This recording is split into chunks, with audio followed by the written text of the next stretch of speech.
ऐकावे कथेचा विस्तारू बाबाजी सद्गुरु दास तुका. ओम नमो ज्ञानेश्वरा करुणा करा दयाळा.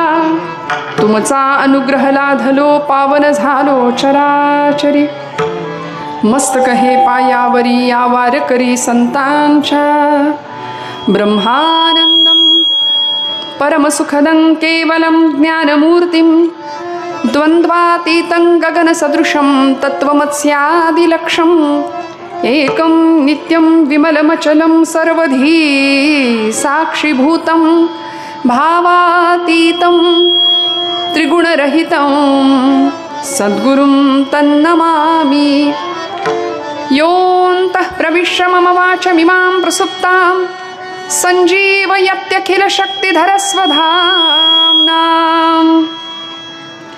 अन्यांश हस्तचरणश्रवणत्वगादीन् प्राणान्नमो भगवते पुरुषाय तुभ्यं.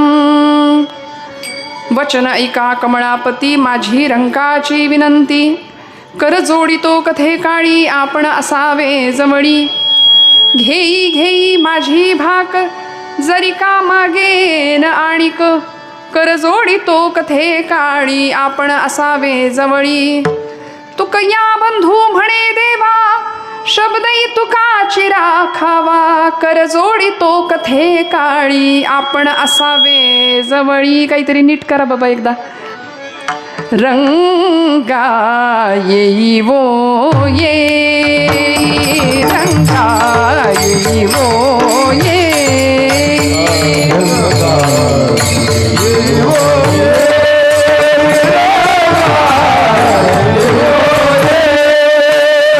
रंगा येईवो ये रंगा येईवो ये.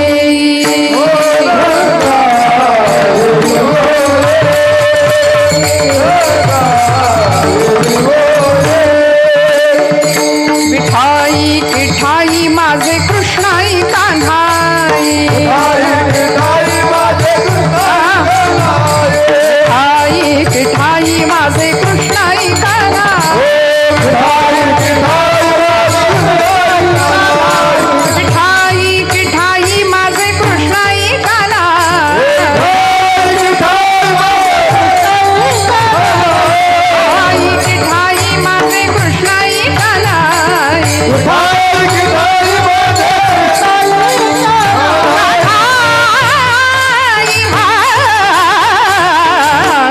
रंगा येईवो ये रंगा येईवो ये.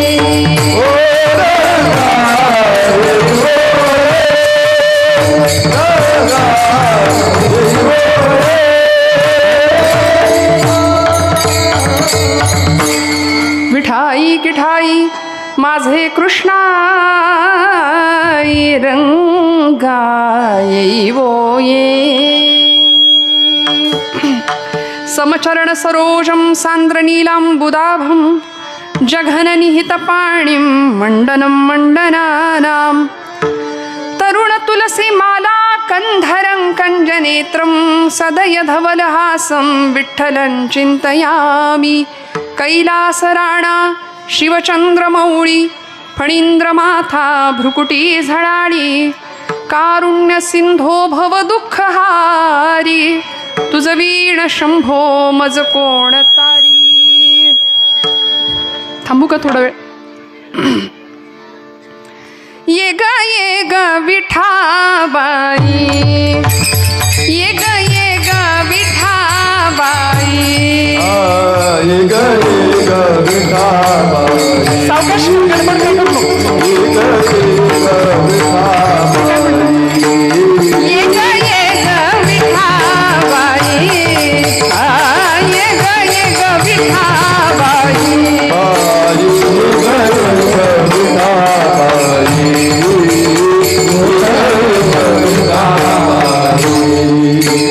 माझे पंढरीचे आई माझे पंढरीचे आई. भीमाई चक्र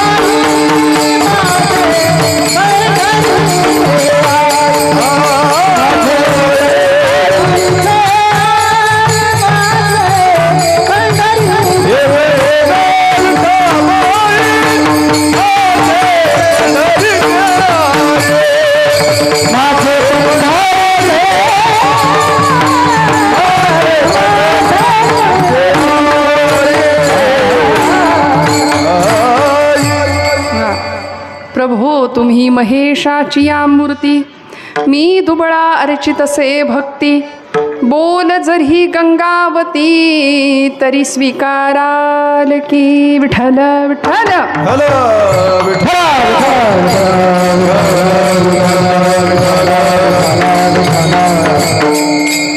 परमेश्वर स्वरूप उपस्थित सर्व श्रोतृवृंदांच्या हृदयस्थ परमात्म्याला अत्यंत श्रद्धापूर्वक भावानी नमस्कार करते, नतमस्तक होते. सेवे लागी सेवक झालो तुमच्या लागलो निजचरणा. उपस्थित सर्व भक्त भाविक वर्ग, संतोषनगर भागातली आपण सर्व मंडळी, अत्यंत सुंदर असा हा धर्माचा मंडप, अधिष्ठात्री देवता भगवान श्री भैरवनाथ, जोगेश्वरी माता, पांडुरंग परमात्मा आणि या भैरवनाथ मंदिराच्या तृतीय वर्धापन दिनाच्या निमित्ताने आयोजित असलेला हा अखंड हरिनाम सप्ताह, कीर्तन महोत्सव, या सगळ्या नामाच्या भक्तीच्या दिवाळीमध्ये आपल्या सगळ्यांच्या दर्शनाचा योग माझ्या परमभाग्याने माझ्या वाट्याला आला आहे. दादा तुला कुणीच काही म्हणणार नाही. एक ते टेन्शनमध्ये जाऊन अजून काम बिघडतं. शांततेत तुम्हाला जसं योग्य वाटेल तसं करा. जरा कुठं बिनसलं बिघडलं की सगळे त्याच्याकडं रागाने बघतात.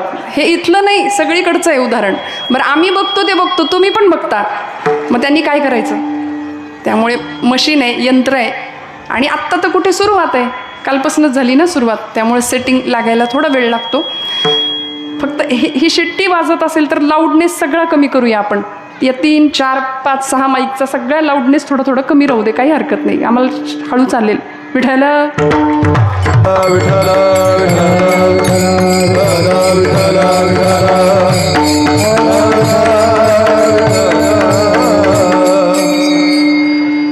तुम्ही आम्ही खेळी मेळी गदारोळी आनंदे.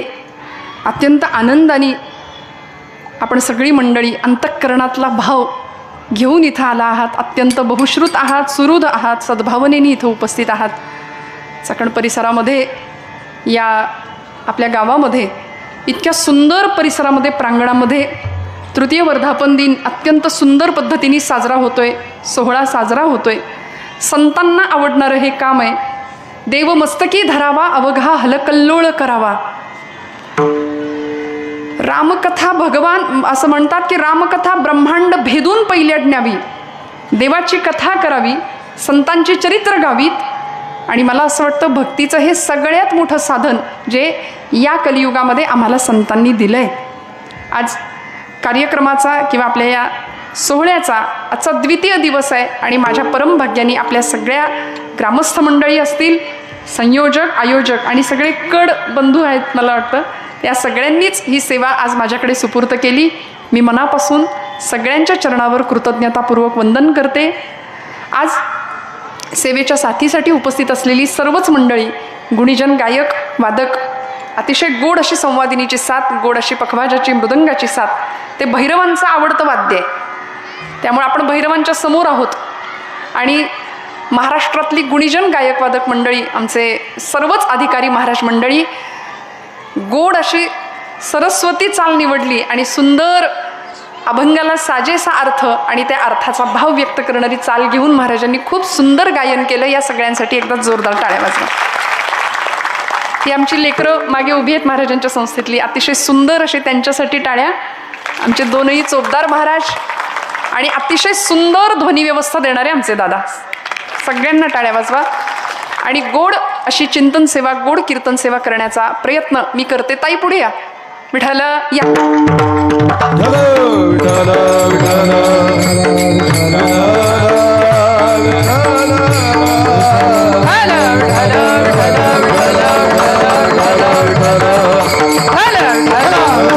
कुंडली कवरदा हरी विठ्ठल, श्री ज्ञानदेव तुकाराम.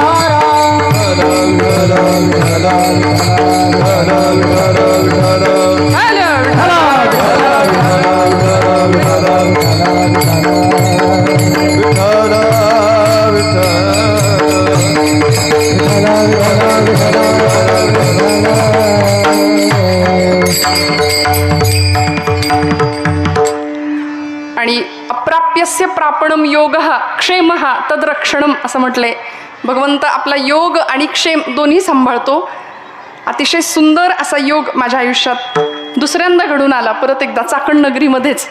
आणि आज आपल्या सगळ्यांना सांगायला मला विशेष आनंद आहे की वारकरी संप्रदायामधलं प्रथितयश असं महिला कीर्तनकारांच्या मधलं नाव हरिभक्तीपरायण, माझ्या प्रिय सखी असलेल्या हरिभक्तीपरायण आपण ज्यांना ओळखता सुप्रियाताई साठे ठाकूर आज आवर्जून इथं उपस्थित राहिल्या. मी खरं सांगते याकरता खूप मोठं मन असावं लागतं. ताई आवर्जून आज इथं आल्यात आणि मागच्याही वेळी चाकणमध्ये जेव्हा जेव्हा त्यांना शक्य आहे त्यावेळी मला असं वाटतं एक मैत्रिणीला प्रोत्साहन द्यायला का होईना पण त्या येतात आणि आवर्जून आज इथं आल्या. मी मनापासून त्यांचं स्वागत आणि त्यांना वंदन करते. सेवेसाठी घेतलेला अभंग हा जगद्गुरू संतश्रेष्ठ श्री तुकोबराय यांचा 4 चरणांचा अत्यंत सोपा अर्थाच्या दृष्टीने गहन असा गोड अभंग आहे. शब्द तुकोबरायांचे आहेत, शब्द संतांचे आहेत, शब्द आपले नाही आहेत. त्यामुळं त्या शब्दाला प्रचंड मोठा भावाचा आधार आहे. तो शब्द संतांच्या मुखातून आलाय, ती अक्षरं संतांची आहेत ज्या अक्षरांना परतत्वाचा स्पर्श आहे. एकेका अक्षरात आहे माझा रमाकांत असं म्हणणारे तुकोबराय प्रस्तुतच्या अभंगांमधून भगवंताचं स्वरूप आणि त्या भगवंताला प्राप्त करण्याचा मार्ग अत्यंत सुलभ पद्धतीने व्यक्त करतात. विठ्ठल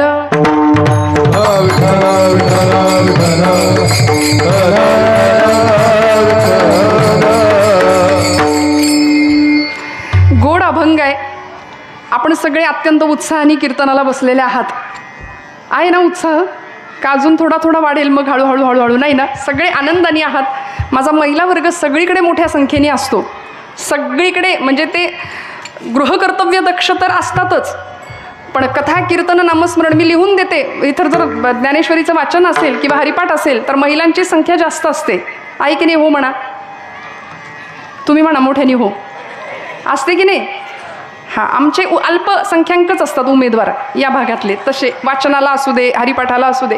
पण तरीसुद्धा आजही मोठ्या संख्येने आज आपण सगळे इथे उपस्थित आहात. मी मनापासनं या सगळ्या ग्रामस्थांचे आणि आजच्या या सगळ्या सप्ताहाच्या कमिटीचे मनापासून आभार व्यक्त करते. छान लागली दादा, आता एकदम छान, काहीच नाही हलवलं तरी चालेल. त्यांना ते वय लहान आहे आणि त्यांना आपण सारखं रागाने जर बघितलं तर त्यांच्याकडून एकही काम धड होणार नाही. त्यामुळे अतिशय सुंदर अशी व्यवस्था, ध्वनी व्यवस्था ते देत आहेत. अभंग तुकोबरायांचा आहे.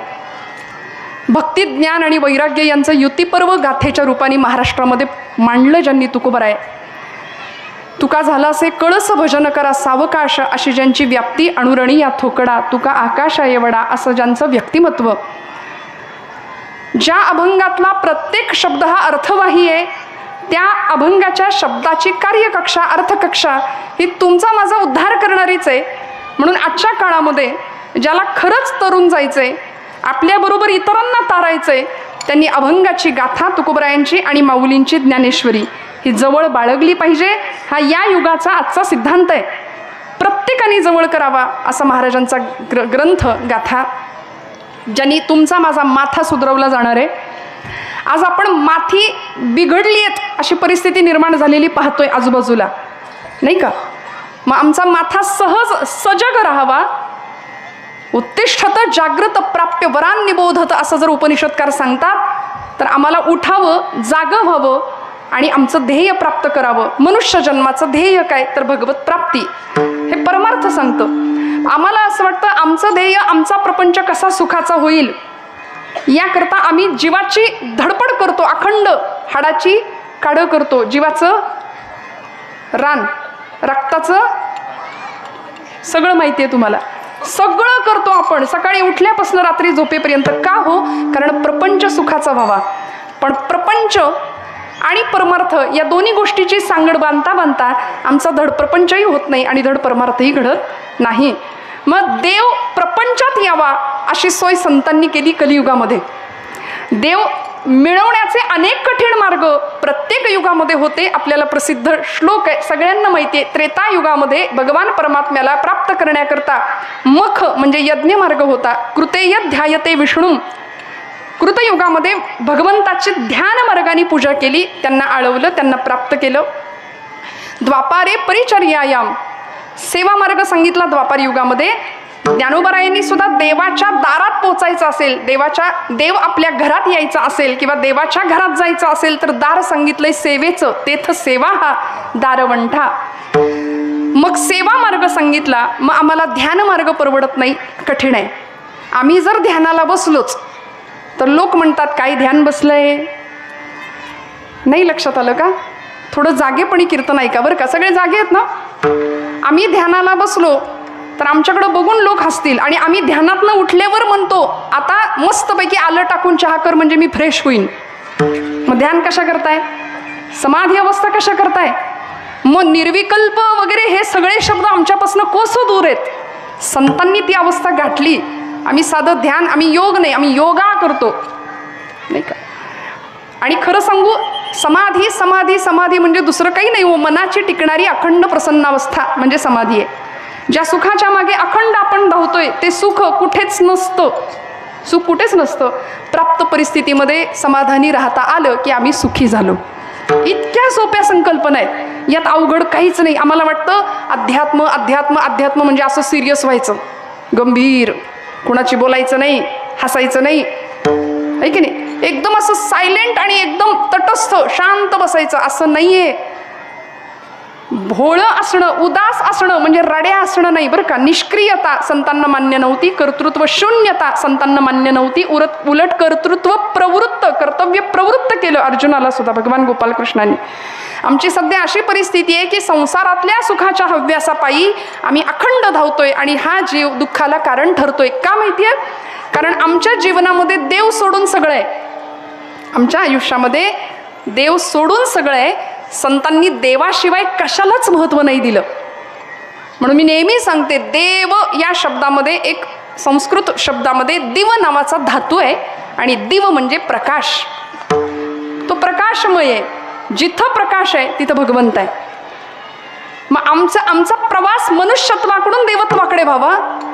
वैदिक गणित आम्हाला सांगतं ओम पूर्णमदः पूर्णमिदं पूर्णात् पूर्णमुदच्यते पूर्णस्य पूर्णमादाय पूर्णमेवावशिष्यते. सगळ्याच्या शेवटी उरतं काय? अवशिष्यते, पूर्णच उरतं. आणि पूर्ण काय आहे? पूर्ण म्हटलं बरं का, पूर्ण नाही. पूर्ण काय आहे? पूर्ण ब्रह्म आहे. आणि त्या पूर्ण असलेल्या ब्रह्माची अनुभूती तुम्हाला मला यावी हे मनुष्य जीवनाचं साध्य आहे असं संतांचं, तत्वज्ञांचं, अनेक विचारवंतांचं, महापुरुषांचं, साधूंचं म्हणणं आहे. मग आमची धडपड नेमकी कशा करता असते? आम्हाला देव सोडून सगळं आमच्या प्रपंचामध्ये हवं असतं, पण देव नसला तरी चालतो. मीराबाईंचं धाडस असं आहे. मीराबाई म्हणतात उत्तम प्रपंच ज्याचा आहे तरी सुद्धा देवच माझा आहे असं म्हणायला धाडस लागतं बरं का. आणि ते मीराबाईंनी करावं. मेरे तो गिरीधर गोपाल दुसरा न कोई. आम्ही लबाड आहे थोडे. आम्ही काय म्हणतो? हा माझा, तो माझा, तू माझा, घर माझं, दार माझं, प्रपंच माझा, संसार माझा. तसा देवा तूही. मग ही लबाडी नाही का झाली? ही लबाडी आहे. देव असा कुणाच्याही घरात नाही येत. देव कुणाच्याही घरात नाही येणार. देवाला ओळखणं तितकं सोपं नाही आहे. आम्हाला असं वाटतं देवाला आम्ही नमस्कार केला की आम्ही सगुण पूजा केली आणि आम्ही देवाला प्राप्त केलं. आयुष्य खर्च करावं, साधनेतनं, तपश्चर्येतनं अनेक प्रकारच्या यातना सहन कराव्या आणि मग देवाची प्राप्ती व्हावी. मनुष्यत्वाकडून देवत्वाकडं प्रवास व्हावा. लोकांनी आपल्याला चांगलं म्हणावं याकरता जीवनावर किती आघात घ्यावे लागतात हे महापुरुषांच्या जीवनातनं आपण शिकतो. एक मूर्तिकार मूर्ती घडवत होता आणि आता मूर्ती घडवताना त्या मूर्तीवर काय काय केलं जातं आपल्या सगळ्यांना माहिती आहे. दगडाची मूर्ती, पाषाणाची मूर्ती घडवत असताना तो मूर्तिकार त्या दगडाला छिन्नी आणि हातोड्यांनी ठोकून, तासून, कोरून, घासून त्याला सुयोग्य आकार देत होता आणि पांडुरंग परमात्म्याची सुंदर मूर्ती त्यांनी घडवली. बरं, मी ती मूर्ती पाहिली, नकळत हात जोडले गेले. महायोगपीठे तटे भीमरथ्यां ब्रह्म पुंडरीकाय दातुं मुनींद्रैः समागत्य तिष्ठन्तमानन्दकन्दं परब्रह्मलिंगं भजे पांडुरंगम. नकळत हात जोडले गेले, माथा टेकला गेला. पण त्या मूर्तिकाराला मी आपला वेड्यासारखा माझा प्रश्न विचारला बरं का. त्याला म्हटलं बाबा एवढी सुंदर, एवढ्या त्या ओबड धोबड टोकेरी दगडातनं एवढी सुंदर मूर्ती तुम्ही केली कशी? तो म्हणाला तुमच्या भाषेत सांगू का? म्हटलं सांगा. तो म्हणाला त्या मूर्तीमध्ये किंवा त्या दगडामध्ये आधीच माझा पांडुरंग होता, आधीच त्या मूर्तीमध्ये देव होता, फक्त त्या मूर्तीला नको असलेला भाग मी छिन्नी आणि हातोड्याच्या साहाय्याने काढून टाकला, आतमध्ये पांडुरंग आपोआप तयार झाला. है की नाही? छिन्नी हातोड्याचा घाव करी दगडाचा देव खाई दैवाचे तडाखे त्याचं माणूस हे नाव. साधं दगडातनं देव घडायचा असेल तर घाव सोसावे लागतील. आज आमची परिस्थिती आम्हाला सहज पाहिजे, देव सुद्धा सहज पाहिजे. देव सहज मिळेल का हो? देव असा नाही मिळत. ज्ञानोबरायांनी काय केलं असेल तेव्हा देव मिळाला, तुकोबरायांनी नेमकं काय केलं असेल तेव्हा देव प्राप्त झाला. आणि प्राप्त असा झाला की महाराजांनी 5 तास पोट भरून कीर्तन करावं, देव असा समोर उभा कडकडून आलिंगन द्यावं आणि म्हणावं तुम्हाला हवं ते मागा. देवानी सांगावं, देवानी रडावं या भक्तांच्या भेटीसाठी आणि प्राप्तीसाठी. मग मला सांगा, असा भगवंत आपल्या घरात यावा असं आपल्याला वाटतं का? देव मिळावा असं आपल्याला वाटतं का? देव मिळाला बघा, तुम्ही हो म्हणता पण ही लबाडी आहे. मी परत सांगते, कारण देव नकोय आपल्याला, देवाकडून सगळं पाहिजे. देव मिळाला तर भौतिकाशी तडजोड करायला लागेल, लौकिकाला तिलांजली द्यायला लागेल. एवढं सोपं नाही देव मिळवणं. देव मिळाला होता म्हणून तर जग काय म्हणतं याची पर्वा नव्हती. कोणी निंदा कोणी वंदा, आम्हा स्वहिताचा धंदा. देव मिळाला होता म्हणून प्रपंचामध्ये खायची मारामार आहे, उपासमार आहे, काही पर्वा नव्हती. आम्ही सदैव सुडके हे अभिमानानं सांगत होते, कारण आम्ही आमची प्रापंचिक संपत्ती जमवणं याच्यातच आयुष्याचं सगळं ध्येय आणि सगळं स्वारस्य समजतो.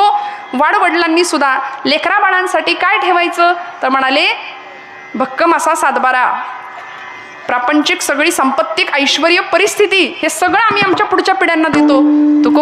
तुकोबराय म्हणतात आमच्या वाडवडिलांनी आमच्यासाठी प्रपंचाचा सातबारा नाही दिला, पण परमार्थाचा सातबारा नक्की दिलाय. माझ्या वडिलांची मिराशिगा देवा, तुझी चरण सेवा पांडुरंगा. हे अभिमानाने पुढच्या पिढ्यांनी सांगावं. मला असं वाटतं असं आपलं वर्तन आहे का? स्वतःला प्रश्न विचारूया जरा. काय कीर्तन म्हणजे मनोरंजन नाही हो, कीर्तन हे मनोभंजन आहे, कीर्तन हे आत्मरंजन आहे. दासबोधात समर्थ म्हणाले आपुलिया सुखस्वार्था केलीच करावी हरिकथा, हरिकथे विण सर्वथा राहूची नये. कीर्तन चांग होय अंग हरिरूप, तरी कीर्तनाचे नि नटनाचे नाशिले व्यवसाय प्रायश्चित्ताचे, ते नामची नाही पापाचे ऐसे केले. इथं म्हणायला सुद्धा पाप शिल्लक उरत नाही, इथं पापाचं नाव घ्यायला सुद्धा पाप शिल्लक उरत नाही. नावाला सुद्धा असं म्हणतो ना, इतकं पुण्य आम्ही पदरात घेऊन जातो फक्त या कीर्तन भक्तीमध्ये, या कीर्तन भक्तीमुळे. मग सांगा आपलं किती मोठं भाग्य आहे. देव देव्हारात आहे, देव देवळात आहे, देव मंदिरात आहे, पण मंदिरातला देव आपल्याकडे यावा असं आपल्याला वाटलं पाहिजे की नाही? पाहिजे. देव जर आलाच तर त्याची ओळख आपल्याला व्हावी असं आपल्याला वाटतं की नाही? आपल्या जवळचा माणूस आपण त्याला चांगलं ओळखतो. संतांनी देवाला ओळखलंय, संतांना देव आकळणं ज्याला म्हणतात, तो भावाच्या बळावर संतांनी त्याला आकळून घेतलं, कळून घेतलं. तुमची माझी अडचण अशी आहे की आम्ही माऊलींकडं, आमच्या तुकोबरायांकडं, आमच्या संतांकडं आम्ही जात नाही तेवढ्या प्रेमाने, त्यामुळं आम्हाला देव सापडवून देणारे किंवा देवाला प्राप्त करून देणारे संत लांबचे वाटतात, परिणामी देव अजूनच लांबचा वाटतो. संसारामध्ये प्रापंचिक कटकटी आल्या की आम्हाला देव हवा असा वाटतो, किंवा संकट आलं की देव आठवतो. ही भक्तीच्या प्रांतामध्ये आमच्याकडून असलेली लबाडी आहे. मग खऱ्या अर्थी देव कळावा असं जर असेल तर त्याचं स्वरूप आम्हाला समजून घेणं गरजेचं आहे. देव कसा आहे, देवाचं स्वरूप काय आहे, देवाचं सामर्थ्य काय आहे आणि देवाचा स्वभाव काय आहे. विठ्ठल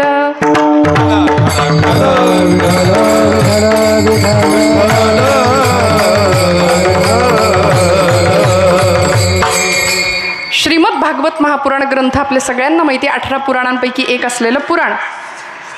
17 पुराणं करून सुद्धा 18वं पुराण लिहावं अशी व्यासांना इच्छा झाली देवर्षी नारदांच्या प्रेरणेने. समाधान नाही म्हणून भागवत महापुराण केलं. आणि ही अशी 18 पुराणं, या 18 पुराणांपैकी सगळ्याचं सार असलेलं भागवत पुराण त्या भागवत पुराणाच्या सगळ्यात सुरुवातीच्या मंगलाचरणामध्ये भगवंताचं स्वरूप सांगितलंय. सच्चिदानंद रूपाय विश्वोत्पत्त्यादि हेतवे तापत्रय विनाशाय श्रीकृष्णाय वयं नुमः. देव सच्चिदानंद स्वरूप आहे, देव तापत्रय विनाशाय आहे आणि देव विश्वोत्पत्त्यादि हेतवे असं त्याचं स्वरूप आहे, त्याचं सामर्थ्य आहे. मग हे सगळं स्वरूप संतांनी जाणलं. आपण विस्ताराने पाहू नेमकं काय. पण ते स्वरूप पाहत असताना, ते स्वरूप जाणून घेत असताना त्याला कशाच्या सहाय्याने पाहावं लागेल. तो भगवंत जर मिळवायचा असेल, तो भगवंत जर प्राप्त करायचा असेल, तर त्याला प्राप्त करण्याचं साधन नेमकं काय असलं पाहिजे आणि देवाचं स्वरूप नेमकं काय आहे याचा गोषवारा तुकोबराय व्यक्त करतात अभंगाच्या प्रथम चरणापासून. मन वाचातीत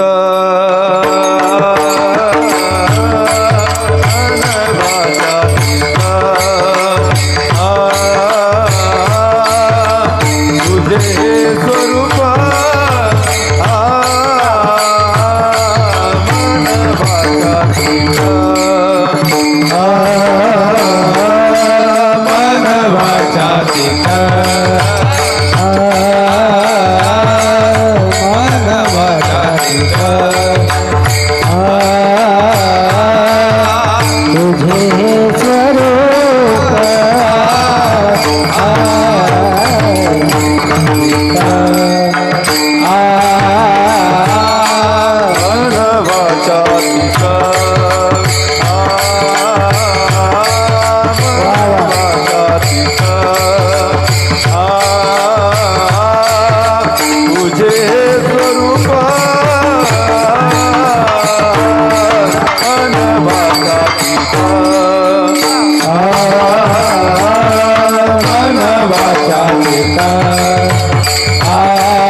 सगळा आनंदी आनंद आहे. विठ्ठल विठ्ठल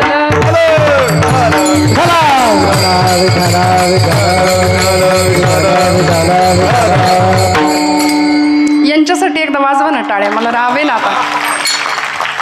क्या बात है. इसको बोलते अपने ही धुन में मग्न रहना, मस्त रहना एकदम. काही आहे का हो भेद आहे का कसला? माझं आहे का, तुझं आहे का, आपलं आहे का, मी कोण, असं काही आहे का?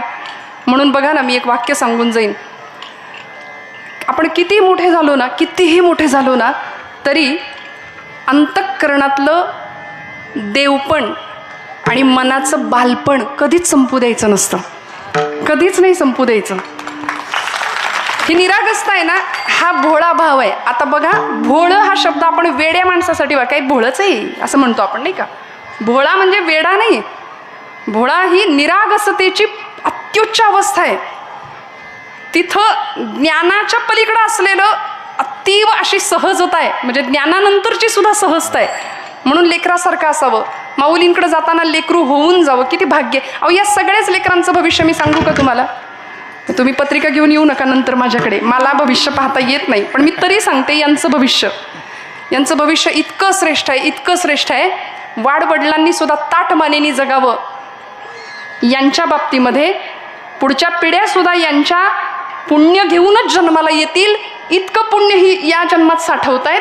ही लेकरं या जन्मात परमार्थ करतायत, आत्ता या वयात करतायत. यांनी जी वाट निवडली ती ज्ञानोबा तुकोबांची वाट आहे. मग त्या वाटेवरनं जर आपण चाललो तर किती भाग्य आहे आपलं. म्हणून म्हटलं हे इतकं निरागस काम आहे, हे इतकं इनोसंट ज्याला मराठीमध्ये आपण म्हणतो, आणि इतकं गोड आहे की का असं सांगते ऐका.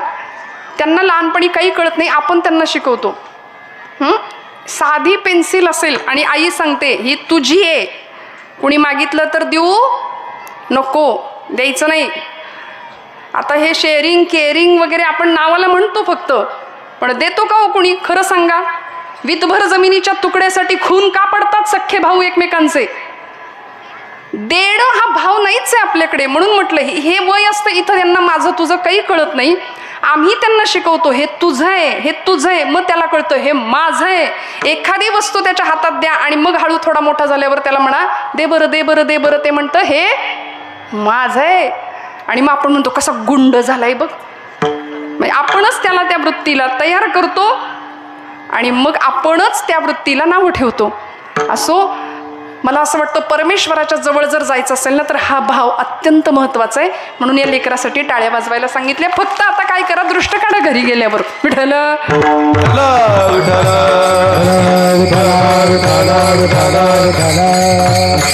ज्या भगवंताला प्राप्त करायचंय, ज्या भगवंताला आळवायचंय, ज्या भगवंताशी ओळख करून घ्यायची, त्याचं स्वरूप, सामर्थ्य आणि स्वभाव मी मगाशी श्लोक उच्चार केला.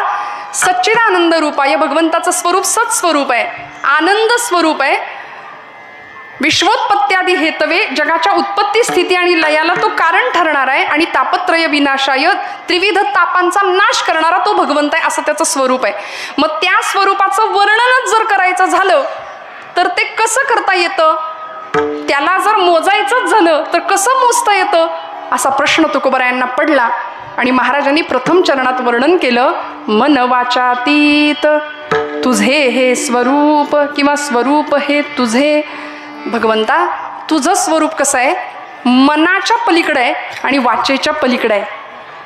कारण मनाने जर तुला बघायला गेलं तर मन हे संकल्प आणि विकल्प करणार आहे. संकल्प विकल्पात्मक मनहा निश्चयात्मिका बुद्धी. बुद्धी निश्चय करेल, पण मन अत्यंत संकल्प आणि विकल्पांच्या अधीन आहे. मन एव मनुष्याणाम कारणं बंध मोक्षयोः बंधाय विषयासंग मुक्तै निर्विषयं स्मृतम.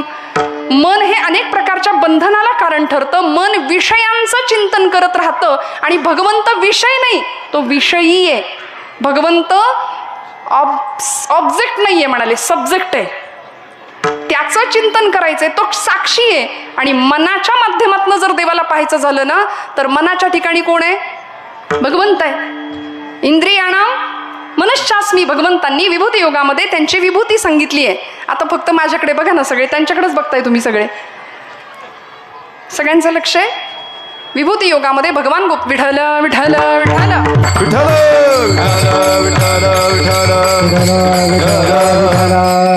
विभूती योगामध्ये भगवान गोपालकृष्ण म्हणाले, इंद्रियाणाम मनश्चास्मी. 12 महिन्यांच्या मध्ये मार्गशीर्ष मास म्हणजे मी, प्राण्यांमध्ये सिंह म्हणजे मी आहे, फुलांमध्ये गुलाब पुष्प म्हणजे मी आहे.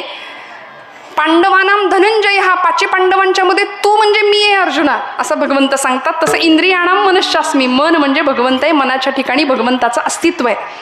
मग आपण आपल्याच डोळ्यांनी स्वतःला पाहू शकतो का? मनाच्या डोळ्यांनी आपल्याला पाहता येतं का? आपण आपल्याच डोळ्यांनी आपल्याला पाहायचं झालं तर कशाचा वापर करतो? जागेत आरशात बघून आलायत सगळे? कोण आहे असं आरशात बघून आलंच नाही? आहे का इथं कोणी? शोधून सुद्धा सापडणार नाही. दिवसातनं किती वेळा बघतो आता मोजा. कारण आपण आपल्यावर खूप प्रेम करतो, आरशात खूप बघतो. परवा एक वाक्य वाचलं कुठेतरी, ते असं होतं, अलीकडे लोक आरसा वापरत नाही, मोबाईलचा फिल्टर वापरतात कॅमेऱ्याचा, कारण आरसा खरं बोलतो. विठ्ठल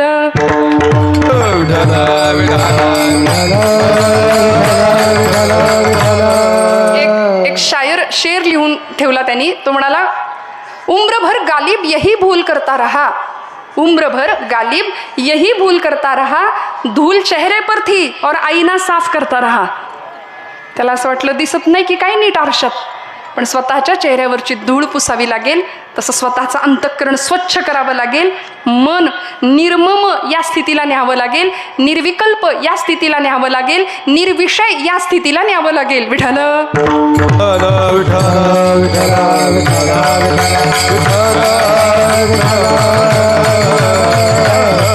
म्हणून कलियुगात साधन दिलं या मनाला बंद घालण्याकरता किंवा या मनाला पवित्र करण्याकरता, आणि हे मन भगवंताच्या चरणी लागण्याकरता साधन काय दिलं? राम कृष्ण हरी मंत्र. हा अत्यंत सोपा असा मंत्र दिला संतांनी आम्हाला, कारण रामाचा उच्चार केल्यानंतर आमचं मन निर्विचार होणार आहे. कृष्णाचं नाम उच्चार केल्यानंतर आमचं मन निर्विषय होणार आहे, आणि हरीचा उच्चार केल्यानंतर आम्ही निर्विकल्प होणार आहे. मग या अवस्थेला जाण्याकरता मनाची अवस्था असली पाहिजे. मनाने भगवंताला दाखवता येतं का, किंवा मनाच्या ठिकाणी भगवंत पाहता येतो का? यथार्थ दीपिकाकार म्हणालेत, रूपा ते देखते चक्षु, चक्षु ते देखते मन, मन ते देखते आत्मा, आत्मा ब्रह्मची आपण. डोळ्यांनी पाहिलेलं खरं तर मनापर्यंत पोहोचतं, मनाने ज्याचं दर्शन घेतो ते आत्म्यापर्यंत पोहोचतं, आणि आत्मा ब्रह्मची आपण. आपण त्याच्यापेक्षा वेगळे नाही आहोत, आपणच ब्रह्म आहोत. अहम ब्रह्मास्मी या महावाक्याचा बोध आम्हाला होतो. पण तुकोबरायांना विचारलं तर महाराज म्हणतात की जो भगवंत निर्गुण निराकार आहे, ज्याला ज्ञानी लोक ब्रह्म म्हणतात, त्या ब्रह्माचा जर अनुभव घ्यायचा असेल किंवा त्या ब्रह्माचं जर स्वरूप वर्णन करायचं असेल, तर तो भगवंत मनाच्या सुद्धा पलीकडे आहे. मनाने त्याचं वर्णन करता येत नाही, मनाने तो पाहता येत नाही. मग वाचेनी पाहायचं का? तुकोबराय वर्णन करतात, मन वाचातीत स्वरूप हे तुझे. वाचेच्या सुद्धा पलीकडे आहे तू. उपनिषदकार म्हणाले, यतो वाचो निवर्तन्ते अप्राप्य मनसा सह. या महावाक्यानी असं सांगितलं की वाचा सुद्धा जिथं थकते, मन सुद्धा जिथं कुंठित होतं, असं भगवंताचं रूप आहे आणि असं भगवंताचं नाम आहे की जे आम्हाला वाचेनी, आमच्या मनाने त्याचं वर्णन करता येत नाही. गोड तुझे रूप, गोड तुझे नाम, गोड तुझे रूप, गोड तुझे नाम, तुझे रूप, गोड तुझे नाम, गोड तुझे रूप, गोड तुझे नाम, गोड तुझे रूप, गोड तुझे नाम,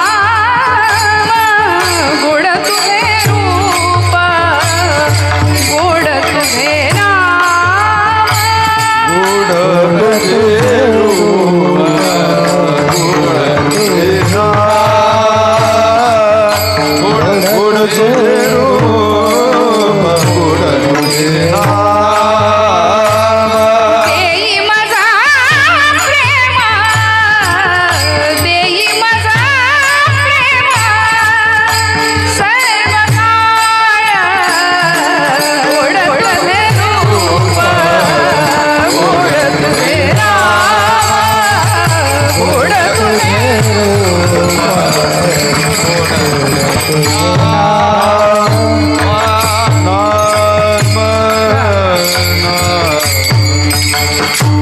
गोड तुझे रूप, गोड तुझे नाम, देई मज प्रेम सर्व काळ. भगवंताच्या रूपाचं वर्णन करताना ज्ञानोबराय म्हणतात, तो हा विठ्ठल बरवा, तो हा माधव बरवा. तो आणि हा वर्णन केलं.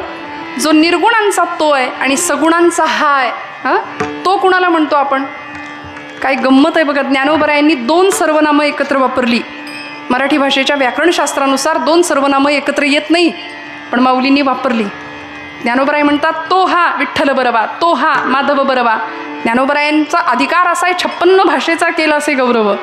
माऊली म्हणतात जो निर्गुणवाद्यांचा तो आहे की नाही आहे पण दिसत नाही.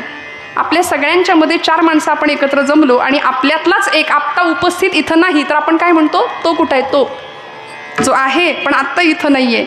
आणि असलेल्या मनुष्याला आपण काय म्हणतो, हा समोर आहे. मग माऊली म्हणतात निर्गुणवाद्यांचा जो तो आहे की नाही तो दिसत नाही म्हणे, तोच आम्ही हा, त्याला आम्ही मूर्तीवर विठेवर पाहतो. ते हे समचरण साजिरे विटेवरी, असा भगवंत आम्ही त्याला विटेवर पाहतो. आणि तो कसा आहे म्हणाले, बरं हे माऊलींनी वाणीनी उच्चार करून त्याचं स्वरूप सांगितलं. पण त्याही पलीकडं त्याचं मूळ स्वरूप, त्याचं शुद्ध स्वरूप, त्याचं निरामय स्वरूप आणि निर्गुण स्वरूपाचं दर्शन ज्ञानोबरायांनी घेतलं. कसं घेतलं हो, कसं घेतलं?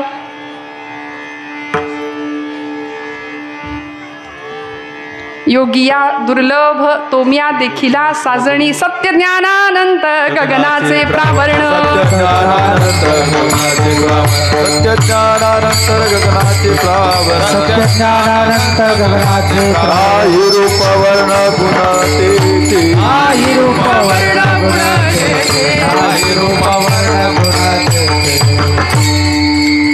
भगवंत सत्य अनंत वर्णन केलं त्याचं, अनंत रूप, इन्फिनिट ज्याला म्हणावं, अनंत मोजमाप जिथं संपतं, बुद्धी जिथं थकते, सगळ्या कक्षा संपतात, तिथे अनंत ही संकल्पना लागू पडते. आपण म्हणतो ना अनंत. आकाशामध्ये शास्त्रज्ञांनी शोध घ्यायला सुरुवात केली. एक आकाशगंगा सापडली ज्याला आपण गॅलेक्सी म्हणतो. ती गॅलेक्सी मिळाली, नंतर पुन्हा शोध घेत राहिले शास्त्रज्ञ. दुसरी गॅलेक्सी, दुसरी आकाशगंगा मिळाली, तिसरी आकाशगंगा मिळाली, चौथी आकाशगंगा मिळाली, अशा अनंत आकाशगंगा मिळाल्या. आणि अशा अनंत आकाशगंगांचं मिळून एक ब्रह्मांड आहे म्हणाले. आणि त्या ब्रह्मांडाला, त्या भगवंताला आपण काय म्हणतो, अनंत कोट ब्रह्मांड नायक, एवढा तो मोठा आहे. त्यामुळे त्याचं वर्णन करताना अनंत हा शब्द वापरावा लागला. वाचेनी त्याचं वर्णन करावं लागलं. मन वाचातीत स्वरूप हे तुझे. बरं, वाचेच्या आणि मनाच्या अतीत आहे तुकोबराय म्हणतात. मनाने त्याचं वर्णन करता येत नाही स्वरूपाचं, वाचेनी त्याचं वर्णन करता येत नाही. यतो वाचो निवर्तन्ते अप्राप्य मनसा सह. मन आणि वाणी जर त्याचं वर्णन करायला गेली तर थकून माघारी येते, असं उपनिषदकारांचं म्हणणं आहे. श्रुतींना विचारलं, श्रुती नेती नेती म्हणती गोविंदुरे. श्रुती म्हणतात तो असा आहे का, असा नाही, असा आहे का, असा नाही, न इति न इति न इति. नाही कळलं, पण शब्दबद्ध करावं लागलं संतांना. का, तुम्हाला आम्हाला कळावा तो कसा आहे, म्हणून त्याच्या सगुण रूपाचं वर्णन केलं. पण तो निर्गुण कसा आहे याचं वर्णन ज्ञानोबरायांनी अनेक ठिकाणी केलंय, तुकोबरायांनी अनेक ठिकाणी केलंय. आणि इथं तुकोबराय आम्हाला म्हणतात त्याला जर बघायचं असेल, किंबहुना त्याला जर मोजायचंच झालं, देव मोजता येतो का? देवाला मोजता येतं का? मी सांगते येतं, आणि मी नाही, तुकोबराय सांगतात या अभंगामध्ये. भक्तीची या मापे मोजितो अनंता, भक्तीची या मापे मोजितो अनंता, भक्तीची या मापे मोजितो अनंता, भक्तीची या मापे मोजितो अनंता, भक्तीची या मापे मोजितो अनंता, भक्तीची या मापे मोजितो अनंता, भक्तीची या मापे मोजितो अनंता, भक्तीची या मापे मोजितो इतराने तत्वतान मोजवे, इतराने तत्वतान मोजवे, भक्तीची या मापे मोजितो अनंता, भक्तीची या मापे मोजितो अनंता, इतरा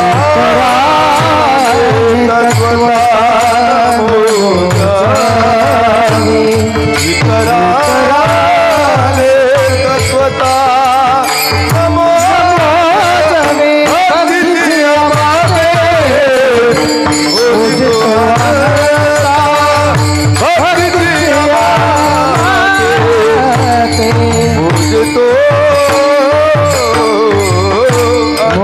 तो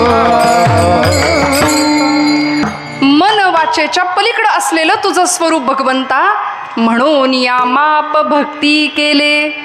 हे प्रमाण अपेक्षित. विठ्ठल विठ्ठल विठ्ठल विठ्ठल विठ्ठल विठ्ठल. महाराज म्हणाले तुला मोजता येत नाही कशाने. आपण सगळं व्यवहार मोजू शकतो. व्यवहारामध्ये खरं तर व्यवहार सगळा त्याच्यावरच चाललाय नाही का. प्रपंचामध्ये प्रेम लागतं की पैसा लागतो, खरं सांगा. बघा, तुम्ही पटकन उत्तर दिलं, क्षणाचाही विचार न करता तुम्ही उत्तर दिलं पैसा. सरळ म्हणतो आपण, प्रेमानं कुठं पोट भरतं का. पैसा लागतो ना. व्यवहार, देणं घेणं, हेच व्यवहार, हाच व्यवहार आहे आणि हाच प्रपंच आहे. आणि देवाच्या प्राप्तीकरता, देवाला ओळखण्याकरता तिथं पैसा नाही लागत, काही नाही लागत. पत्रम पुष्पम फलम तोयम यो मे भक्त्या प्रयच्छति तदहम भक्तिपरतम अश्नामी प्रयतात्मनः. तुम्ही काही होता माझ्यासमोर, भगवंत म्हणतात. काहीही दिलं तरी तो आवडीने सेवन करेल, अमुकच पाहिजे म्हणून देवाने कधी तक्रार नाही केली, हट्ट नाही केला. तक्रारी तुम्ही आम्ही करतो. तक्रारी आपल्या असतात खूप. प्रपंचासाठी पैसा लागेल पण भगवंतासाठी बाकी काही नाही लागणार, तिथं फक्त भक्ती लागेल. पण आम्ही जरा गल्लत करतो, आम्ही उलटं करतो. आम्हाला असं वाटतं प्रपंचात प्रेमाने जमेल, पण नाही जमणार. प्रपंचात प्रेमाने काही नाही जमत असं म्हणतात. जन हे सुखाचे दिल्या घेतल्याचे. मग परमेश्वर जर प्राप्त व्हावा असं वाटत असेल तर तुकोबाराय म्हणतात त्याला मोजायचंच झालं. अनंत असलेल्या परमेश्वराला कसं मोजायचं.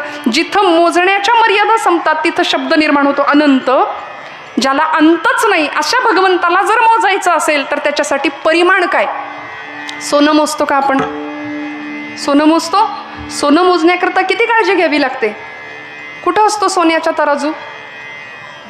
बोला ना, कसं आहे सोनं. आता तुम्ही म्हणाल ताई कीर्तन करा की.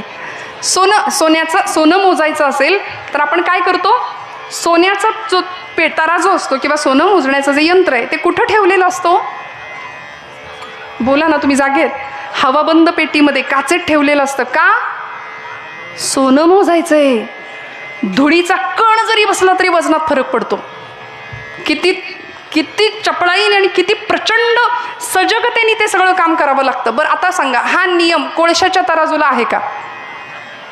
जिथं सगळं काळच करायचंय तिथं हा नियम चालेल नाही. मग आपल्याला काय मोजायचंय. सोनं मोजायचंय. लक्षात ठेवूया. मग भगवंत कसा आहे हो. सुवर्णापेक्षा सुंदर आहे, त्याहीपेक्षा सुंदर आहे. रामकृष्ण परमहंस स्वामी विवेकानंदांना सांगायचे, निर्विकल्प समाधीची अवस्था अनुभव घ्यायला नरेंद्रा तू अजून तयार नाही. अरे विमानात बसलेल्या माणसाशी जर बोलायचं असेल तर सायकलवर चालून जमेल का.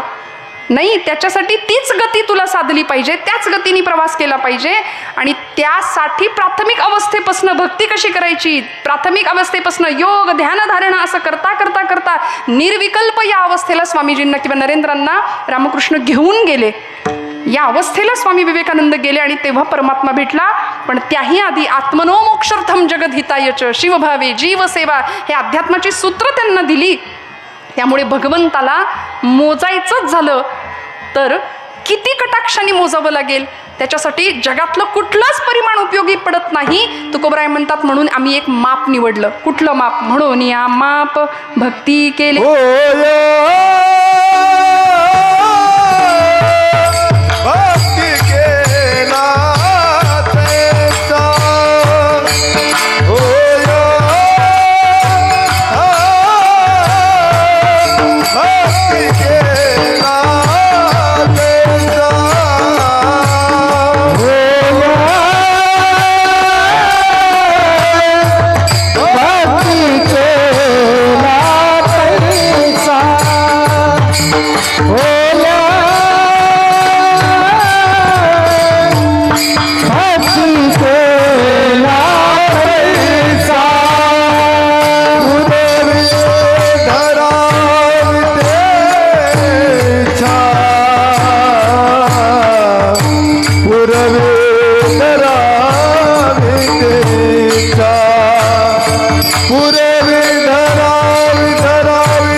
नावाची गरज नाही. माऊलींची ओवी प्रसिद्ध आहे. येथ मनाचा मारू न करिता, इंद्रिया दुःख न देता, येथे मोक्ष असे आयता, श्रवणा माझी. श्रवण भक्ती सांगितली, नवविधा भक्तीचे प्रकार सांगितले आणि मग या भक्ती प्रकारांच्या माध्यमातून आम्ही आत्मनिवेदन अवस्थेला पोहोचू शकतो असं भागवतकारांचं म्हणणं आहे. मग आता श्रवणातनं परमेश्वर लाभतो, कीर्तनात परमेश्वर भेटतो. तुका म्हणे कथा देवाचेही ध्यान समाधी लावून उभा असे, देवच कीर्तनात असतो. त्यामुळे आमच्या कीर्तनामध्ये, सबंध कीर्तन भक्तीमध्ये भगवंत आपल्याला भेटतो. होय अंग हरिरूप. भक्तीच्या माध्यमातूनच देवाला मोजता येतं, देवाला प्राप्त करता येतं. म्हणून तुकोबराय सांगतात आम्ही एकमेव माप केलं भक्तीचं. मग आता सांगा, देव मिळवणं सोपं आहे का? आता सांगा ना, सोपं आहे का अवघड आहे? मग अशी म्हटलं नाही, सोपं नाही. आता तुकोबराय साधन देतात आम्हाला. देवाला प्राप्त करायचं असेल तर साधन काय दिलं? भक्ती. मग ती भक्ती भगवंताच्या चरणावर फक्त द्यायची आपण. भक्ती म्हणजे नेमकं काय? खूप व्याख्या झाल्या भक्तीच्या. हे चिथोर भक्ती आवडते देवा, संकल्पावी माया संसाराची. संसारावरची माया काढायची आणि देवाला लावायची. जमेल का अशी भक्ती? नाही, आमचा संसार सुटत नाही. त्यामुळे आमची भक्ती देवापर्यंत पोहोचत नाही. माप जर भक्तीचं केलंय तर भक्तीच्या मापाने देवाला मोजायला लागेल किंवा देव मोजता येतो असं महाराजांचं म्हणणं आहे. आमच्या बाबतीमध्ये आम्हाला देव सापडत नाही, कारण आमच्या मनामध्ये अखंड संदेह आहेत, विकल्प आहेत. वारी करणारे वारकरी 75-80 वर्षाचे एक आजोबा होते, वयस्कर गृहस्थ, वारी करतायत आणि त्या वारीमध्ये लाखो माणसं भगवंताला पाहण्याकरता कासावीस होऊन धावत असतात. सावळं सगुण परब्रह्म डोळ्यांनी पाहता यावं, विटेवरचा भगवान पाहता यावा याकरता जीव आसुसलेला आणि चालू आहे वारी. त्या आजोबांचा एक इंटरव्ह्यू घेतला एका पत्रकाराने. एक तरुण मुलगा होता, कार्यकर्ता होता. आता वारीमध्ये हौशे गौशे नवशे सगळे आहेत. त्याच्यामध्ये सोशल मीडियाचा काळ आहे, सध्या रीलचा जमाना आहे. छोट्या छोट्या रील करूया म्हणून त्या आजोबांचा एक फोटो किंवा एक छोटासा इंटरव्ह्यू त्यांनी घेतला. त्यांनी त्या म्हातारबाबांना विचारलं, बाबा वारी करताय, देव भेटला का? देव दिसला का? देव दिसला? त्या आजोबांनी उत्तर दिलं, नाही रे बाबा, नाही दिसला पांडुरंग अजून. किती वर्ष वारी करताय? आता त्यांना वर्ष म्हणाले, मला नेमकं नाही सांगता येणार, पण माझ्या खांद्यावर माझा नातू बसलाय. माझ्या खांद्यावर जसा माझा नातू आहे तसा मी माझ्या आज्याच्या खांद्यावर बसून येत होतो, तेव्हापासून मी वारी करतोय म्हणाले. तेव्हापासून मी वारी करतोय. मग तरी देव भेटला नाही? नाही भेटला म्हणाले. पांडुरंग नाही दिसला? नाही दिसला तरी वारी करता? हो, तरी वारी करतो. आता त्याचे सगळे प्रश्न ते बाबा म्हणले, लेकरा तू लई बोललास, मी एक प्रश्न विचारू का तुला? तो म्हणला विचारा. म्हणाला, तुम्ही कुत्रा पाळता का? त्या शहरी पोराला त्या बाबांनी प्रश्न विचारला, तुम्ही कुत्रा पाळता का? तो म्हणाला, हो, आमचा कुत्रा आमच्या घरात पण असतो. म्हणले, एक वेळ आई वडिलांना आम्ही घरात नाही ठेवणार, पण आम्ही कुत्रं पाळू. ते कुत्रं किचनमध्ये फिरतं. जाऊ दे, कशाला बोलायचं, सगळ्यांना माहिती आहे. मग त्या कुत्र्याला आम्ही सुद्धा कुत्रा पाळतो म्हणे, आम्ही गावाकडची मंडळी. पण आमचा कुत्रा घरात नाही कधी जात, घरात नाही येत. तो घराच्या मागच्या पुढच्या अंगणामध्ये असतो. आमच्या वस्तीचं राखण करतो. सुगीच्या दिवसामध्ये ज्यावेळी धान्य येतं त्यावेळी आमच्या वस्तीचं रक्षण करतो कुत्रा आमचा. जर अर्ध्या रात्री एखादा चोर आमच्या वस्तीमध्ये शिरला तर आमचा इमानदार कुत्रा भुंकतो आणि तो भुंकला की पलीकडच्या वस्तीतलं कुत्रं भुंकतं. तो भुंकला की त्याच्या पलीकडच्या वस्तीतला कुत्रा भुंकतो. असं करता करता 15-20 कुत्री त्या रात्री भुंकायला सुरुवात करतात एकदम. चोराला कुणी पाहिले? कुणी पाहिलंय? पहिल्या कुत्र्यांनी. सगळ्यांनी नाही पाहिलं. चोराला त्यांनी पाहिलंय, पण सगळ्या कुत्र्यांनी त्याचं अनुसरण केलं. काहीतरी अडचण आहे, सगळे भुंकायला लागले. अरे वेड्या, हे जर प्राण्यांच्या बाबतीत घडतं तर आम्ही माणसासारखी माणसं आहे, आम्हाला नाही दिसला पांडुरंग, पण आमच्या ज्ञानोबा तुकोबांना पांडुरंग दिसलाय. आमच्या ज्ञानोबांनी पांडुरंगाला पाहिलंय. कसं पाहिलं? योगिया दुर्लभ तो म्या देखिला साजणी. योगिया दुर्लभ तो म्या देखिला साजणी. योगिया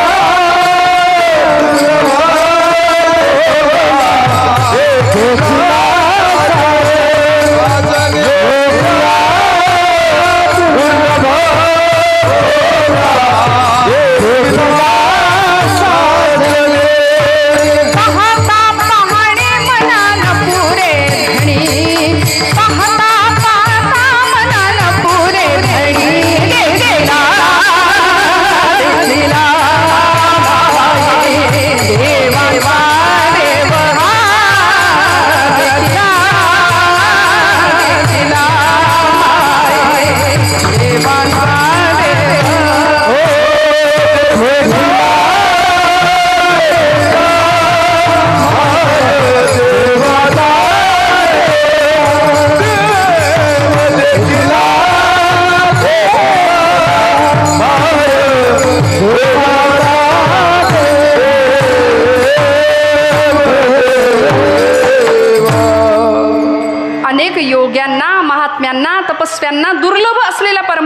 मी पाहिला असं ज्ञानोबराय सांगतात.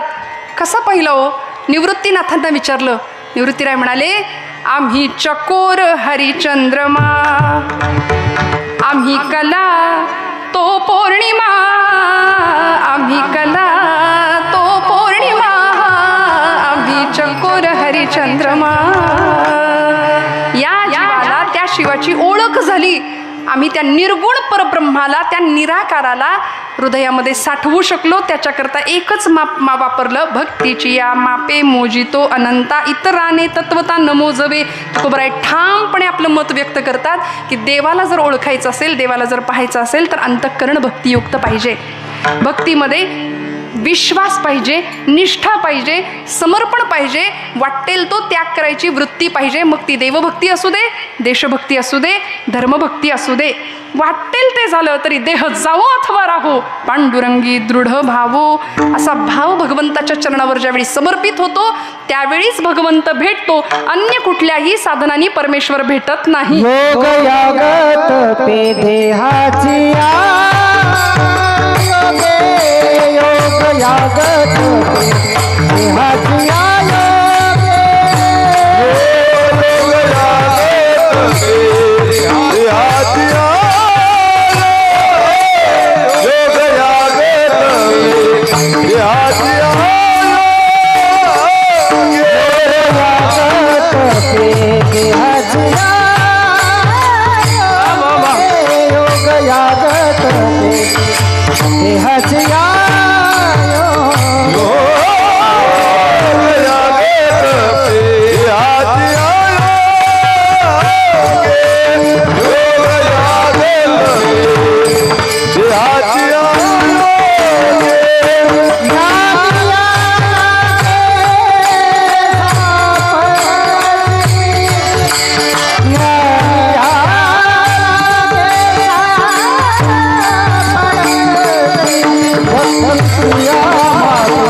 देहाची तपे देहाची या योगे, ज्ञानाची या लागे न सापडसी, भक्तीची या मापे मोजितो अनंता. शब्द वापरला अनंता. त्या अनंताला प्राप्त करायचं असेल तर म्हणाले योग चालत नाही, याग चालत नाही, तप चालत नाही. योग याग विधी येणे नो हे सिद्ध, योग याग विधी येणे नो हे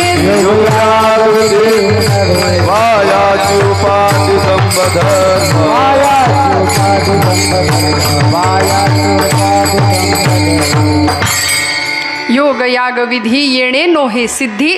काय मिळतं त्यातनं? म्हणाले फक्त दंभ आणि ज्ञान, ज्ञानाचा अहंकार. ज्ञान आलं की ज्ञानापाठीमागं त्या अहंकाराची एक सावली असते. म्हणून बघा, अज्ञानी माणसाला अहंकार होत नाही, ज्ञानी माणसालाच अहंकार होतो. ज्ञानोबरायांचं स्पष्ट म्हणणं आहे, नवल अहंकाराची गोठी विशेषे न लगे अज्ञाना पाठी, सज्ञानाचे झोंबे कंठी नाना संकटी नाचवी. म्हणून ज्ञानी माणसं ज्याला ब्रह्म म्हणून काही अंतरावर ठेवतात आणि ब्रह्म म्हणूनच त्याची पूजा करतात, तुकोबराय ठामपणे सांगतात. भक्तीची ताकद सांगू का काय? ज्ञानी माणसं ज्याला ब्रह्म म्हणून लांब ठेवतात त्या अनंताला आम्ही भक्तीच्या बळावर आमच्या हृदयात ठेवतो. एवढी भक्तीची ताकद आहे. विठ्ठल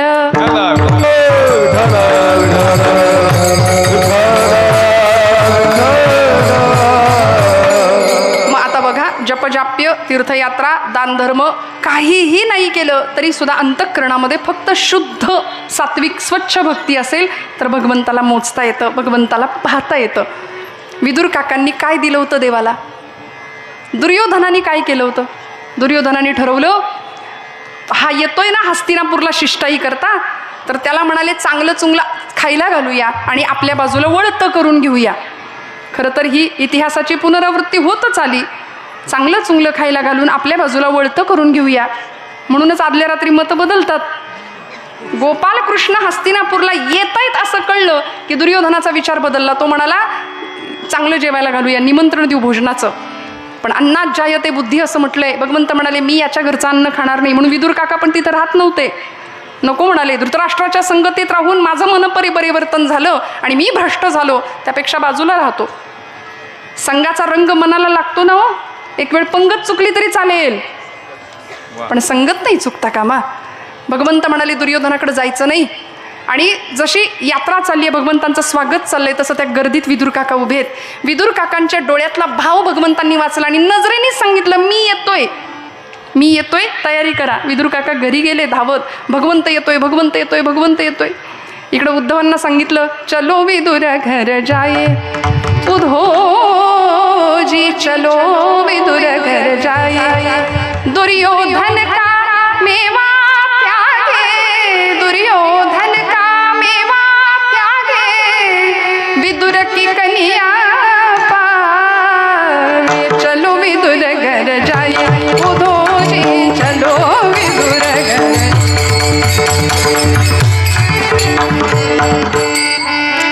विदुरांच्या घरी जाऊ. विदुर अर्थात विदुरांनी कण्या वाढल्या असतील का? हस्तिनापूरच्या सार्वभौम साम्राज्याचे ते महामंत्री होते, पण तरी सुद्धा म्हणायचा भाव असा, विदुरांनी कण्या वाढल्या तरी चालतील, कण्या रांधून वाढल्या तरी चालतील. बघा ना, देव दारात उभे, विदुर काकांच्या दारात उभे आहेत आणि कडी वाजवतायत. काका दार उघडा, मी आलोय. असं आपल्याही घरात देवानी यावं असं आपल्याला नाही का वाटत? खरं सांगा ना, नाही का वाटत? देवानी आपल्या दाराची कडी कधीतरी वाजवावी असं नाही का वाटत? असं वाटत नाही, कारण आपण देवाला हवं ते नाही करत, देवाकडून सगळं मागतो. देव नाही मागत, देव नाही मागत. पांडवांच्या घरात देव गेलाय, द्वारकेचा राणा पांडवा घरी, विदुर काकांच्या घरी देव गेलाय. मग तिथं सांपत्तिक ऐश्वर्य, रूप, गुण काही नाही पाहिलं, विदुर काकांची भक्ती पाहिली. आणि मग त्यांच्या पत्नीने दिलेली केळांची सालं सुद्धा भगवंतांनी आवडीनं खाल्ली. शबरी मातेचं काय पाहिलं? काय होतं शबरी मातेकडं? पण मतंग ऋषींनी दिलेला विश्वास होता. गुरुदेवांच्या वचनावर विश्वास ठेवून अहर्निश रामनामाचं स्मरण केलं आणि शबरी मातेला सांगितलं, शबरी तू इतकी भाग्यवान ठरशील की लोक देवळात जातात, लोक देवाकडे जातात, पण अखिल कोट ब्रह्मांडाचा नायक, त्रिभुवनाचं साम्राज्य, दैवत तुझ्यापर्यंत चालत येईल, एवढी तू भाग्यवान ठरशील. आणि आले ना हो देव. किती वाट बघितली? किती? 1 वर्ष, 2 वर्ष नाही, वयाच्या 96व्या वर्षी रामदर्शन आहे असं वर्णन आहे. आश्रमात या कधी रे येशील, आश्रमात या कधी रे येशील, रामा रघुनंदना, रामा रघुनंदना, रामा रघुनंदना.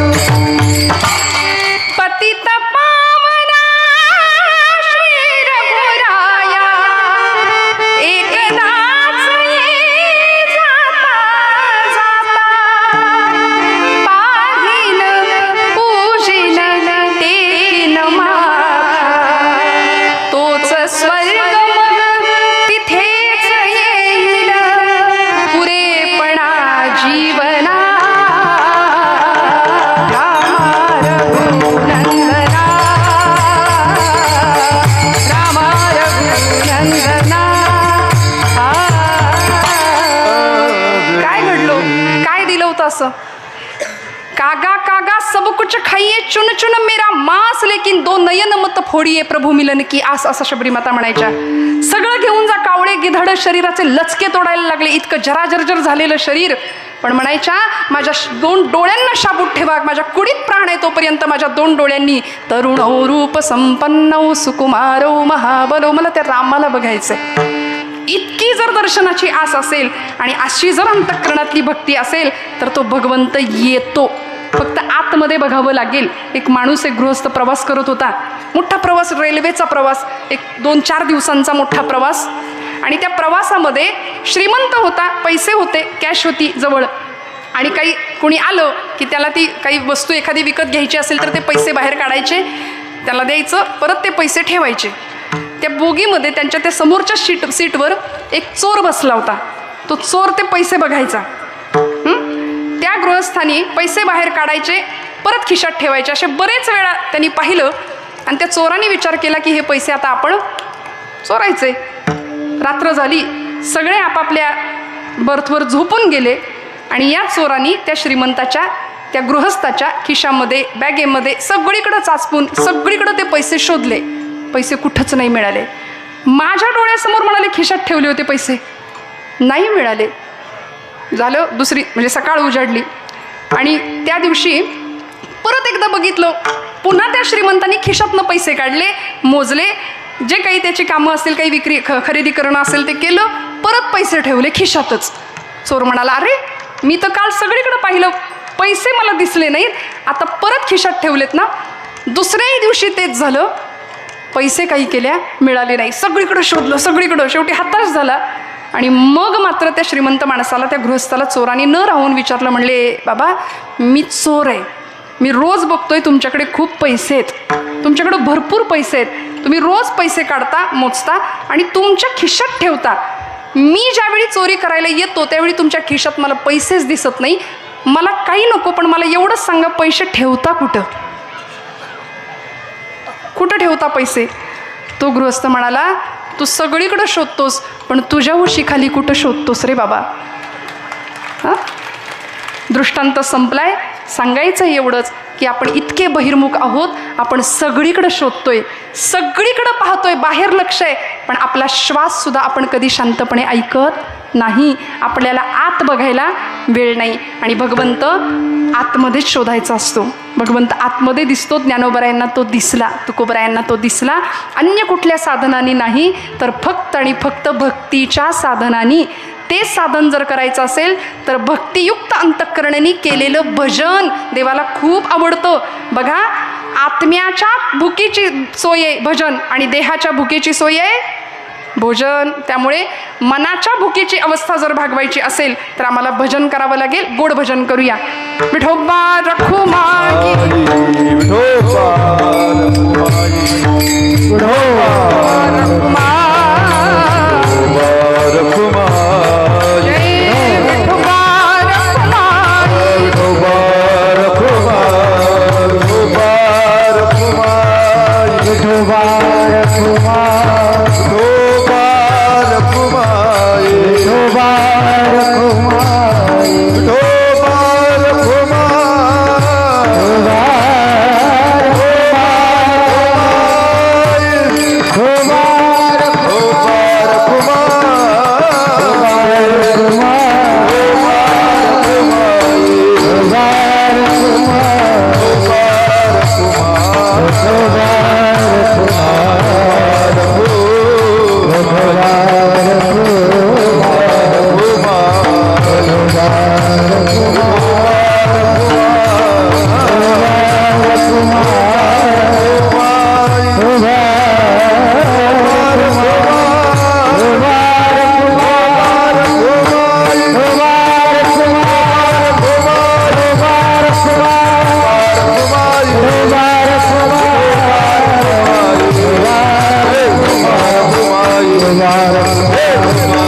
नाम वाचातीत स्वरूप हे तुझे, म्हणून या माप भक्ती केले.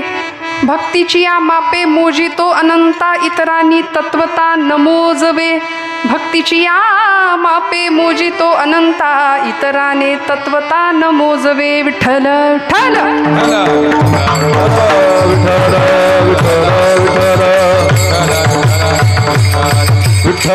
बघा ना, भक्तीच्या प्रांतामध्ये कुठल्याही प्रकारची भक्ती असू दे, तिथे अंतःकरण शुद्ध लागेल.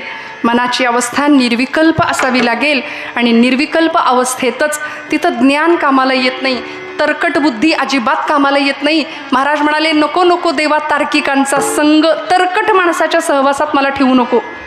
ज्ञानी फार ज्ञान पण काही उपयोगाचं नाही हो. बघा, पांडुरंग शास्त्री आठवले, स्वाध्याय परिवाराचे प्रणेते, त्यांना एकाने विचारलं होतं. म्हणाले, दादा दादा म्हणायचे लोक त्यांना. म्हणले, ज्ञानी कुणाला म्हणायचं हो? ज्ञानी. दादा हसले आणि म्हणाले, ज्याचा चेहरा एरंडेल प्यायल्यासारखा असतो की नाही, तो म्हणले ज्ञानी. कुणाच्या घेण्यात नाही, देण्यात नाही, हसायचं नाही, बोलायचं नाही. समाधी किंवा अध्यात्म असं नाही आहे. अखंड प्रसन्नावस्था जी संतांनी अनुभवली, तशा अवस्थेमध्ये आम्हाला राहता यावं.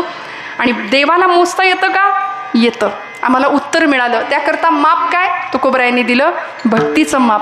देवाला मोजलं बरं का. असंच अगदी माझ्या कीर्तनाची वेळ संपली आहे मला माहिती आहे, पण एक दृष्टांत सांगून आपण पुढे जाऊया. ज्यावेळी भगवान गोपालकृष्ण स्वतःच्या गृहस्थाश्रमात आहेत, चालेल ना, जागे आहेत ना सगळे? भगवान गोपालकृष्ण गृहस्थाश्रम आहे चालू द्वारकेमध्ये. किती राण्या? 16,108 राण्यांचा हा पती. बोलायला पटकन आम्ही म्हणून जातो, देवानी एवढ्या केल्या. अहो, पण त्या नरकासुराच्या तावडीतल्या होत्या. जग त्यांना स्वीकारत नव्हतं.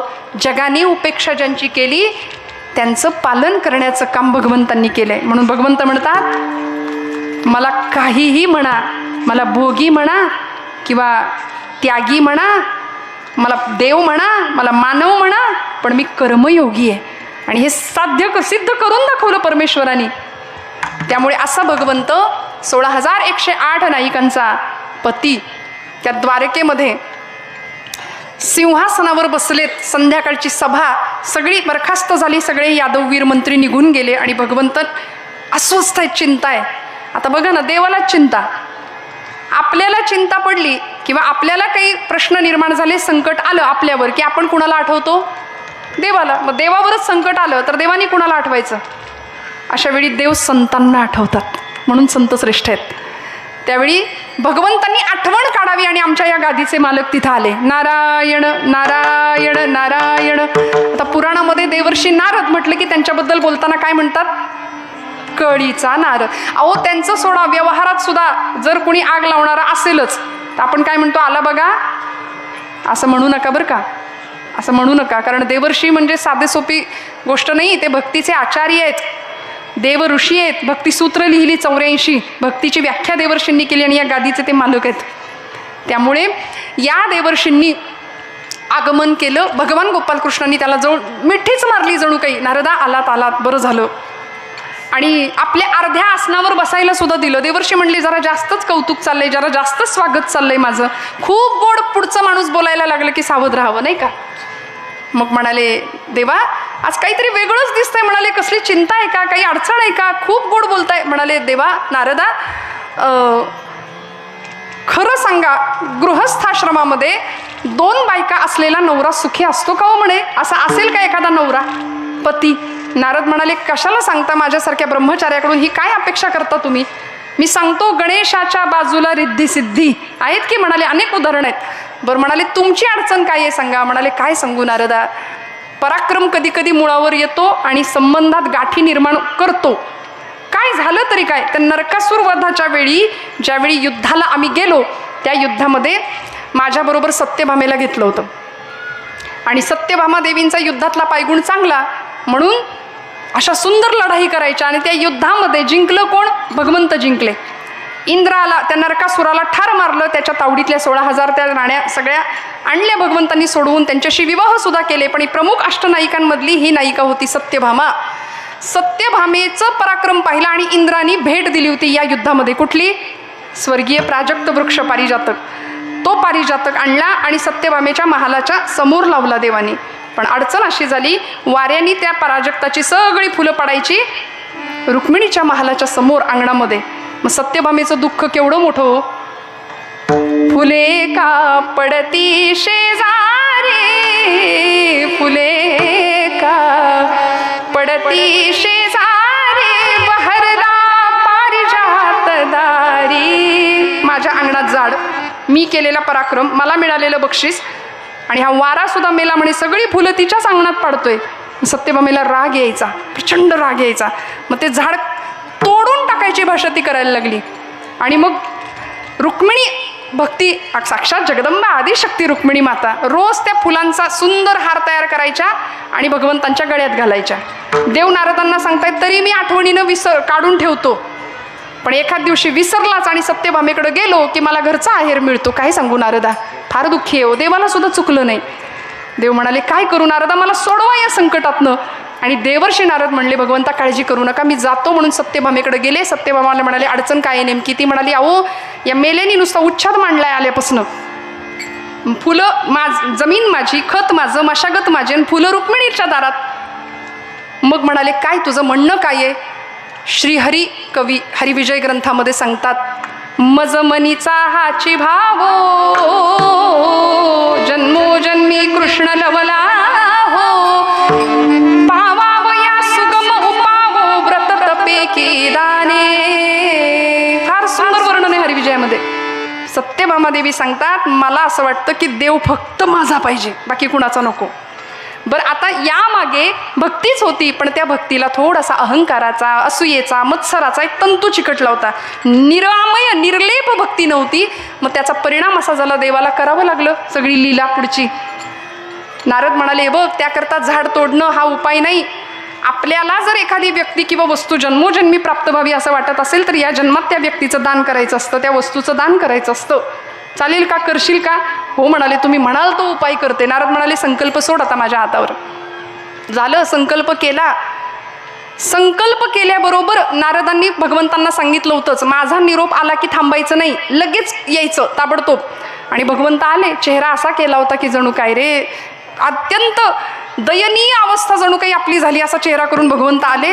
नारदांनी पाहिलं, म्हणाले देवा आता हे रत्नजडीत मुकुट काढून टाका, कमरेला पंचा गुंडाळा, आमच्या खडावा घाला, हातात विणा घ्या आणि आमच्याबरोबर धर्मप्रचाराला चला. म्हणाले आमच्या पक्षात आता तुम्ही सामील झालाय, आमच्या पक्षाला खंदा कार्यकर्ता मिळाला तुमच्यासारखा. सत्यभामा म्हणाली देवाला कुठं घेऊन चाललात. हा मग दानात दिलंस ना तू त्यांना, प्राजक्त वृक्ष भगवान गोपालकृष्ण दानात देऊन टाकलंस, आता भगवंत आमचे झाले. सत्यभामेला कळलं अरे अरे अरे बोलण्यात फसवलं मला नारदांनी, कुठून दुर्बुद्धी झाली आणि यांच्या नादी लागले. म्हणाली पाय धरले, देवाला जाऊ नाही देणार. म्हणाली देवाला जाऊ नाही देणार, द्वारकेत भगवंत नसतील तर काहीच नाही राहणार, देवाला घेऊ जाऊ नका. नारद म्हणाले दान असं नसतं, एकदा दिलं की दिलं, परत मागायचं नाही. देव जसे निघाले नारदांच्या बरोबर सगळी द्वारका नारदांच्या सामोरी आली देवांना थांबवायला. बलराम दादा तर नांगर मुसळ घेऊनच आले होते, युद्ध करायची वेळ आली तरी चालेल म्हणाले, पण नाही नेता येणार देवाला. नारद म्हणाले ठीक आहे, मोठ्यांचा मर्यादातिक्रम करायला नको, म्हणून सुवर्ण मध्य काढूया. काय करायचं, देवाला तर न्यायचं नाही, मग काय करूया. म्हणाले देव तिचा संकल्प तर पूर्ण झाला पाहिजे, मग देवाच्या वजनाच्या भारोभार सोनं तुम्ही मला द्या. म्हणाले द्वारका कशाची आहे, सोन्याची आहे, मग सोनं काय इथं कमी आहे, सोनं तुम्ही मला द्या आणि तुमचा देव तुमचा कृष्ण तुम्हाला घेऊन टाका. बघा काय गंमत, मोठा तराजू टांगला गेला दरबारामध्ये, आपल्या सगळ्यांना माहिती आहे. सगळं द्वारकेतलं सोनं एका तराजूमध्ये येऊन पडायला लागलं आणि दुसऱ्या तराजूमध्ये भगवंत बसलेत. भगवंतांचा तराजू इंसानी सुद्धा हले ना हो, असंख्य संपत्ती येऊन पडली पण भगवंतांचा तराजू हले ना. त्याचा परिणाम असा झाला सत्यभामा खजील झाली, मान खाली गेली. भगवंता अहो किती लाजवाल, सगळा अहंकार संपेल तोपर्यंत भगवंताला आवडत नाही. तिळभरी जरी होई अभिमान मेरू तो समान भार देवा. देवाला भक्ताला झालेला अभिमान देवाला सहन नाही होत. काय अवस्था झाली असेल हो. सत्यभामा म्हणते देवा आता तरी क्षमा करा. नाही म्हणाले. आणि मग देवाचं पारडं इंसानी सुद्धा हले ना म्हटल्यानंतर करायचं काय. रुक्मिणी आईसाहेब तिकडं अनुष्ठानाला बसलेत त्यांच्या महालात, मौनात आहेत, मौन व्रत आहे. सत्यभामा धावत गेली रुक्मिणीकडे आणि रुक्मिणीला सांगितलं आई ताई. रुक्मिणी म्हणली एरवी फणकाऱ्याने तोंड फिरवणारी सत्यभामा आज ताई ताई म्हणून माझ्या गळ्यात पडते, काय झालं ग सत्यभामे. अगं म्हणाली भगवान असं झालंय, भगवंतांची तुला करायची आहे. आणि बघ ना म्हणाली इतकं सोनं अंगावरच्या मंगळसूत्रा व्यतिरिक्त सगळे दागिने तिथं टाकले तरी देवाची तुला होईना. रुक्मिणी आईसाहेबांनी काय करावं, अनुष्ठानात होत्या, मौनात होत्या, पण कधी कधी अनुष्ठान सुद्धा सोडावं लागतं, नाही तर अधिष्ठान गमवायची पाळी येते. रुक्मिणी आईसाहेबांनी उठावं, तुळशी वृंदावनाजवळ जावं, कृष्णार्पण वस्तू म्हणून तुळशीचं एक पत्र खुडावं, तुळशी मातेला प्रदक्षिणा नमस्कार करावा आणि हळूहळू एका तपकामध्ये ते तुळशीचं पत्र घेऊन त्या सभागृहामध्ये त्या तराजूजवळ, त्या तुलेजवळ यावं. सगळं सोनं तराजूतलं बाजूला काढलं आणि एक तुळशीचं पत्र एका त्या तराजूमध्ये ठेवलं. भगवंतांना नमस्कार केला. तोलण्या कनकासवे कृष्णास भामा सिद्धती, रत्नरत्ने भूषणे त्या तोलती नच तोलती. परिणाम आईसाहेबांचं नाव भीमकी असं सुद्धा आहे. भीमकीची तुळस पडता तोल झाला त्या क्षणी, वंदिते मी भक्तिरूपा कृष्णकांता रुक्मिणी विठ्ठल विठ्ठल.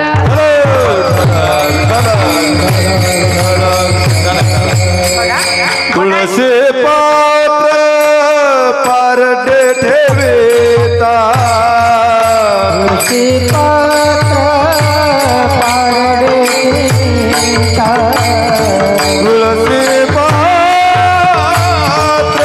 पारडा ठेवेता,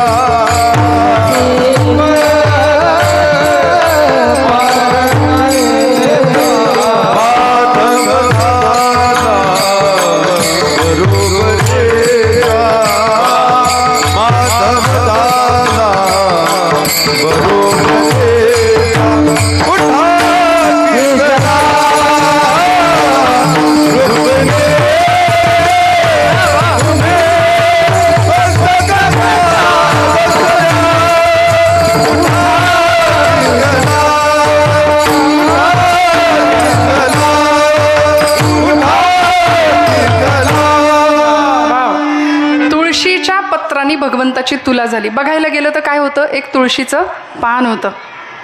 पण महासती वृंदेच्या अतुलनीय सतीत्वाचं तेज, भक्ती, सामर्थ्य त्याच्यामध्ये सामावलेलं होतं आणि त्याच्या वजनापुढे त्रिभुवन श्रीमंताला सुद्धा झुकावं लागलं. त्यामुळे भगवंताचं पारडं ठणकन उचललं गेलं आणि तुळशीपत्राचं पारडं खाली आलं. मोजला गेला का हो देव? गेला. कशाच्या मापानी? भक्तीच्या. तुकोबराय सांगतात, असाच भाव आमचा आहे. तो भोळा आहे, तो सहज आहे, तो ज्ञानानंतरची येणारी सहज अवस्था आहे. देवा, आम्हाला अभिमान नाही आणि अभिमान विरहित अशी आमची भक्ती, त्या भक्तीच्या बळावर आम्ही तुला मोजले. आम्ही जी सेवा करू ती गोड मानून घेशील का रे? आणि अशी सेवा जर आमचीही भगवंतांनी घ्यावी असं जर वाटत असेल तर आपल्याला गोड भजन करावं लागेल. मी सांगते, हाताने टाळी वाजवा, मुखाने नाम सुंदर भजन करा. विठ्ठल विठ्ठल विठ्ठल विठ्ठल. बोला विठ्ठल विठ्ठल. टाळी टाळी सगळ्यांचा आवाज आला. विठ्ठल विठ्ठल विठ्ठल विठ्ठल.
माऊली नंदात